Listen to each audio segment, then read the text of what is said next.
너무 작은 심장. 장 루슬로.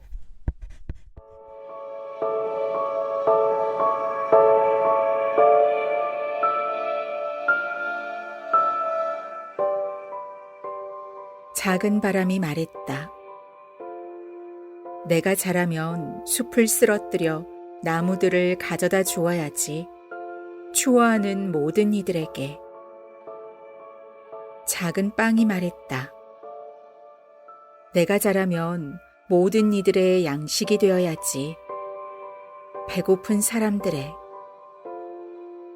그러나 그 위로 아무것도 아닌 것 같은 작은 비가 내려 바람을 잠재우고 빵을 녹여 모든 것들이 이전과 같이 되었다네. 가난한 사람들은 춥고 여전히 배가 고프지. 하지만 나는 그렇게 믿지 않아. 만일 빵이 부족하고 세상이 춥다면 그것은 비의 잘못이 아니라 사람들이 너무 작은 심장을 가졌기 때문이지.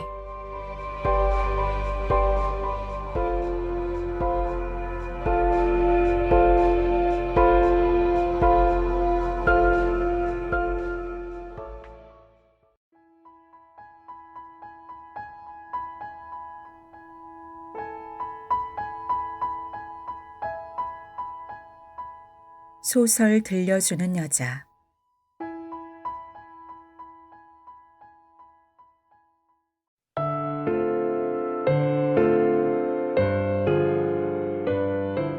앨리스, 너의 보드라운 손으로 이 이야기를 받아다 어린 시절의 꿈으로 엮은 신비한 추억의 보금자리에 놓아두렴. 어제 이야기는 아무 의미가 없어요. 왜냐하면 지금의 난 어제의 내가 아니거든요.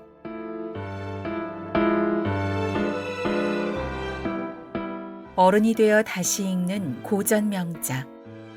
인디고, 아름다운 고전 리커버북 시리즈. 4번째. 이상한 나라의 앨리스. 루이스 캐럴 지음. 김양미 옮김.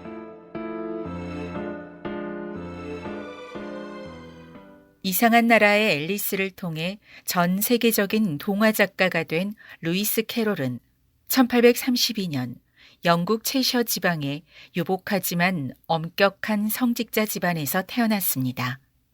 어린 시절부터 말장난, 체스게임 등에 관심이 많았으며 사립학교인 리치먼드 스쿨과 럭비 스쿨을 졸업한 뒤 옥스퍼드 대학교 크라이스트 처치 칼리지에서 수학을 공부했습니다. 그림에 관심이 많아 8명의 어린 동생들을 위해 직접 사파를 그린 잡지를 만들기도 했습니다. 그림에 대한 관심은 사진으로 옮겨갔고 1956년 카메라를 산 캐럴은 주로 여자아이들 사진을 찍으며 24년간 사진에 빠져 지내기도 했습니다. 실제로 캐럴은 빅토리아 시대를 대표하는 사진작가 가운데 한 명입니다. 크라이스트 처치 대학 학장의 3딸과 친하게 지냈고 그중 각별했던 둘째 앨리스 리데를 위해 이상한 나라의 앨리스를 썼습니다.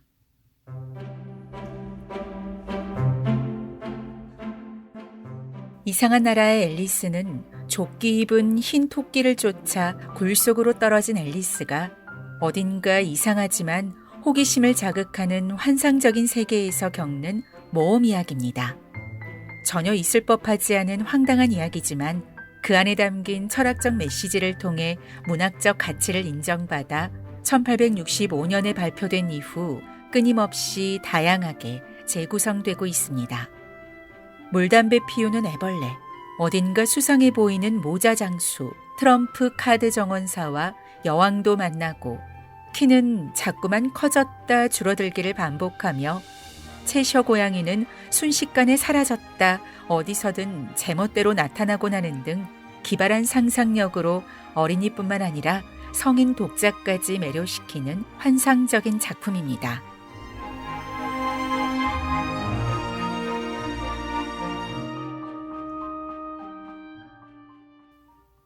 토끼굴 속으로.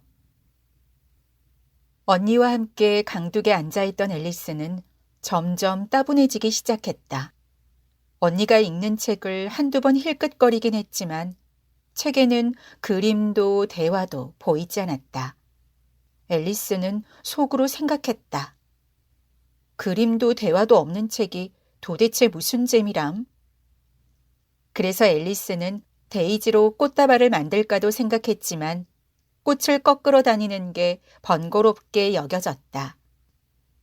더운 날씨 탓에 잠은 쏟아지고 머리가 멍해 무척 애를 써야 했다. 그때였다. 갑자기 눈이 분홍색인 흰 토끼 한 마리가 앨리스 옆을 쌩하니 지나갔다. 그거야 뭐 특별한 일은 아니었다. 토끼가 이런 너무 늦겠는걸 하고 중얼거리는 소리를 듣고서도 앨리스는 그다지 이상하다고 생각하지 않았으니까. 나중에 찬찬히 돌이켜보니 분명 이상한 일이었는데 그때는 웬일인지 모든 게 자연스러워 보였다. 하지만 토끼가 조끼 주머니에서 회중시계를 꺼내 쳐다보고 불이 나게 뛰어가는 모습을 실제로 보자 앨리스도 자리에서 벌떡 일어날 수밖에 없었다. 그도 그럴 것이 지금껏 한 번이라도 조끼를 입은 토끼나 조끼 주머니에 시계를 넣고 다니는 토끼를 본 적이 없었기 때문이었다. 호기심이 솟구친 앨리스는 토끼의 뒤를 쫓아 들판을 가로질러 뛰기 시작했다. 다행히도 토끼가 울타리 아래로 난 커다란 굴 안으로 쏙 들어가는 모습이 눈에 들어왔다. 앨리스는 바깥으로 다시 나올 수 있을까 하는 생각 따윈 아예 없이 토끼를 따라 무작정 굴로 뛰어들었다. 터널같이 길게 쭉 이어지던 토끼굴이 어느 순간 느닷없이 아래로 푹 꺼졌다. 앨리스는 어떻게 멈출 틈도 없이 깊고 깊은 굴 속으로 떨어져 버렸다. 굴이 너무 깊은 건지 떨어지는 속도가 너무 느린 건지 앨리스는 주변을 살피며 다음엔 무슨 일이 일어날까 궁금해할 여유가 있었다. 앨리스는 먼저 어디로 떨어지는지 알고 싶어서 아래를 내려다보려 했지만 너무 깜깜해서 아무것도 보이지 않았다. 그래서 이번엔 벽 쪽을 보았는데 찬장과 책장이 빽빽하게 들어찬 데다 여기저기 지도와 그림들이 못에 걸려 있었다. 앨리스는 찬장에서 단지 하나를 빼들었다. 단지에는 오렌지 잼이라는 딱지가 붙어 있긴 했지만 아쉽게도 속은 비어 있었다.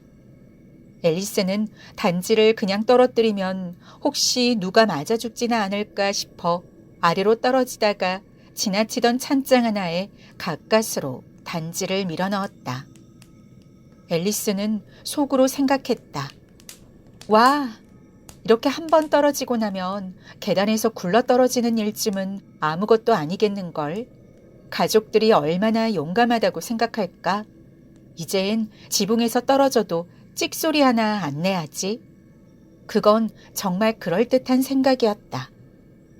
아래로 아래로 아래로 정말 끝없이 떨어지기만 하려나? 앨리스가 소리내어 말했다. 도대체 얼마만큼 내려온 걸까? 지구 중심에 가까워진 게 분명해. 그래, 한 6,000km쯤 된 것 같은데. 알다시피 앨리스는 학교 수업 시간에 이런 공부를 한 적이 있었다. 이야기를 들어줄 사람이 없는 탓에 지식을 뽐내기에 그다지 좋은 때는 아니었지만 반복해서 말해보는 것도 좋은 복습이 될 터였다. 그래, 딱 그쯤일 거야. 그럼 위도와 경도는 어떻게 되지?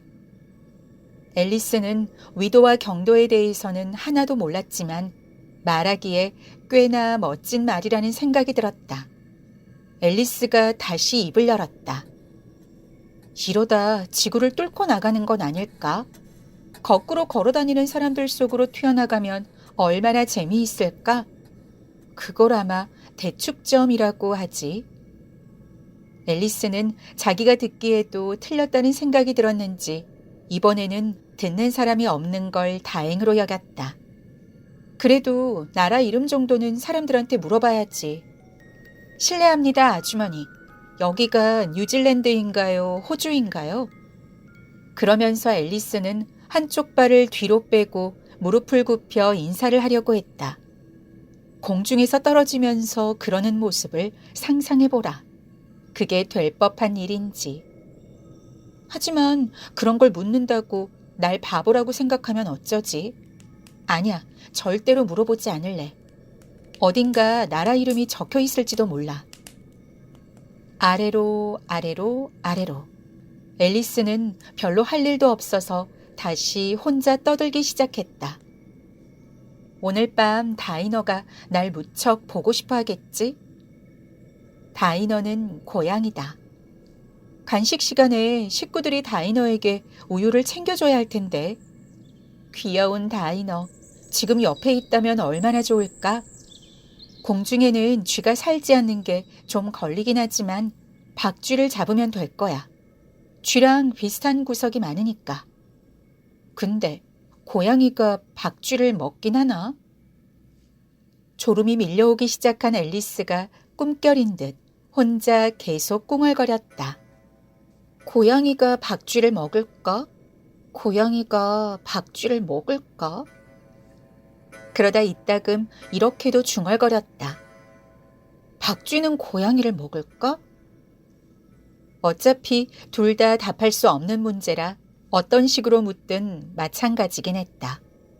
앨리스는 어렴풋이 자기가 졸고 있다는 느낌이 들었고 어느새 다이너의 손을 잡고 산책하는 꿈에 빠진 채 진지하게 묻고 있었다. 자, 다이너, 솔직하게 말해줘. 너 박쥐 먹어본 적 있니? 그때 갑자기 쿵 소리를 내며 앨리스의 몸이 나뭇가지와 마른 잎 더미 위로 떨어졌다. 이제야 멈추게 된 것이다.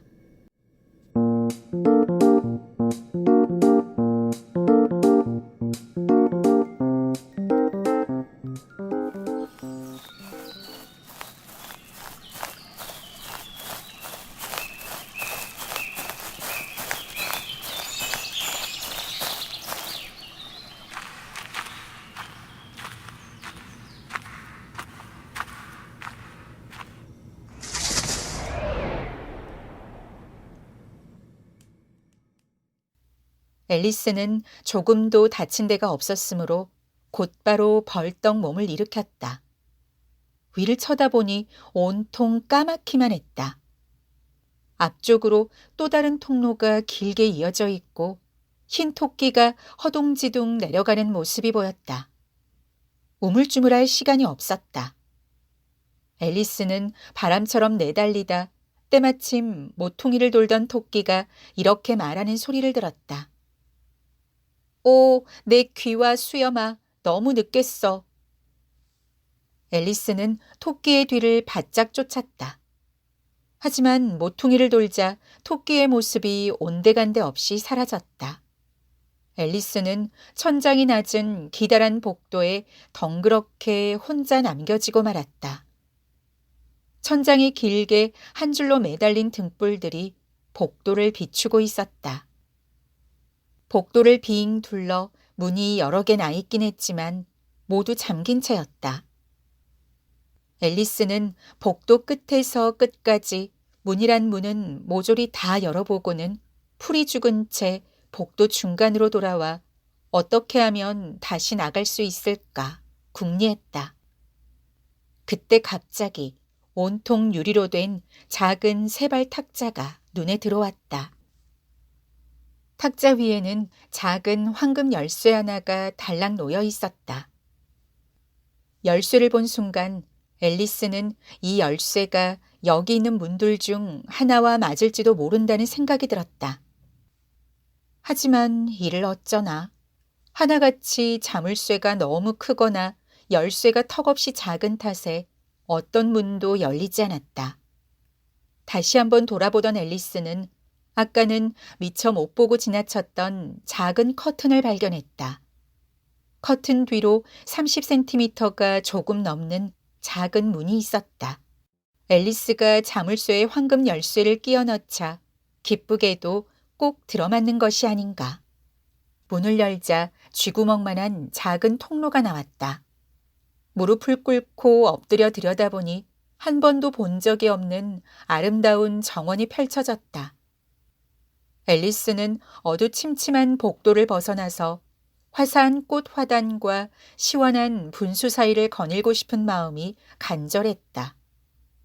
하지만 그 문으로는 머리 하나도 통과하기 힘들 지경이었다.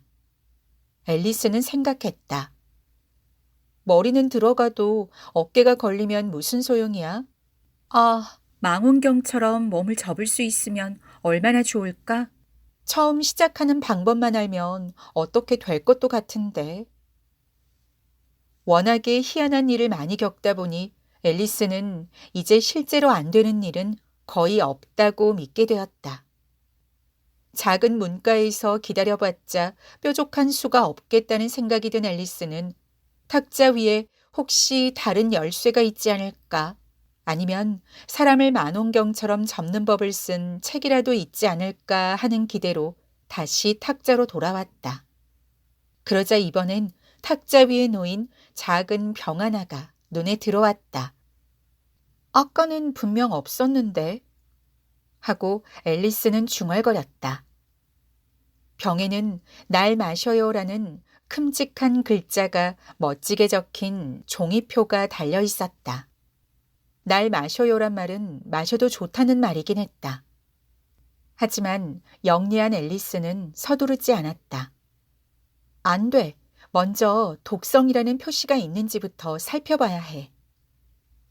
앨리스는 화상을 입거나 사나운 짐승이나 괴물에게 잡아먹힌 아이들에 관한 이야기를 책에서 몇 번 읽은 적이 있었다.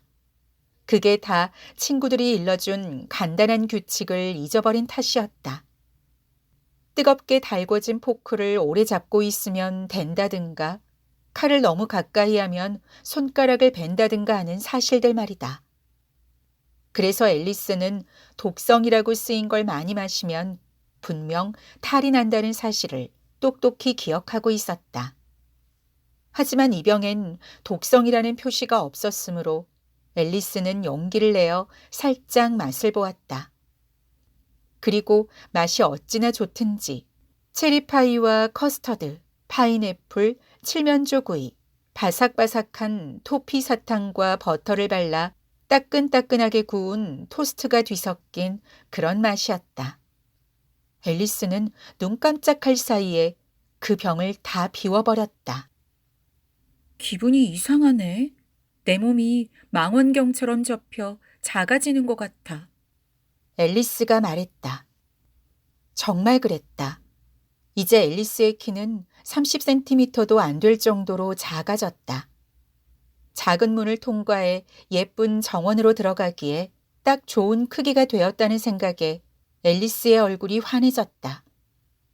하지만 일단은 몸이 더 줄어들지 않나 보려고 잠시 기다렸다. 앨리스는 약간 불안한 마음이 들었다. 이러다간 양초가 불에 녹듯 내 몸이 완전히 없어질지도 몰라. 그러면 난 어떻게 될까? 하지만 그런 걸 본 기억이 없었으므로 초가 다 타고 난 후 불꽃이 어떻게 되는지 머릿속으로 상상해 보려고 애썼다. 잠시 후 더 이상 아무 변화가 없자 앨리스는 바로 정원으로 들어가기로 마음먹었다.